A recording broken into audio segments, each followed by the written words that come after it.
In this showcase snippet video, we flag up a few potential issues to consider when you come to create artwork for a perfect bound book.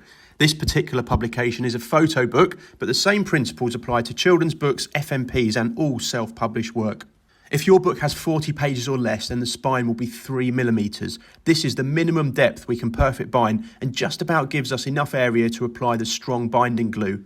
However, it is thin and we recommend not adding the title or author's name in these instances because if there is even a slight movement in the position of the text when we bind the books, the title will slide round and be visible from the front or back cover. This looks like a mistake, but realistically it is best not to include it from the off. The next thing to consider in your book design is the cover hinge.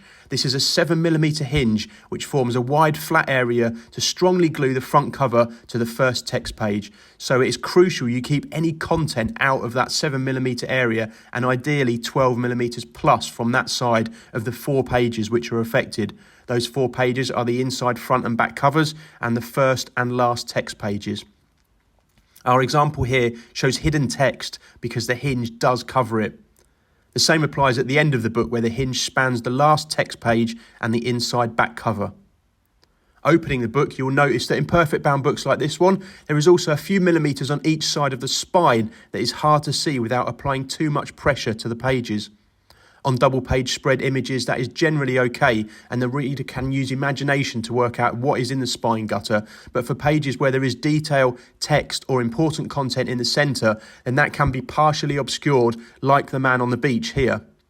In instances like this, you could choose white borders for the image, or display one image on the left-hand page and a second image on the right to avoid content being lost in the gutter. The binding on this example with the 3mm spine is particularly tight. On perfect bound books with more pages, it can be slightly less of a problem because the spine is larger and not struggling to keep the pages bound together as much.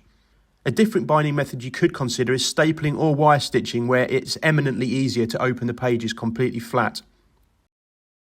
So recapping, the 3 key factors to consider in your perfect bound book design are: the cover hinge hides 7mm of the inside front cover first text page, then the last text page and inside back cover. Avoid the placement of details in the central gutter on your double page spreads. And finally, consider whether the spine is deep enough to include any content. If you found this video useful, then do like and subscribe for plenty more informative videos and content from Ex Why Zed.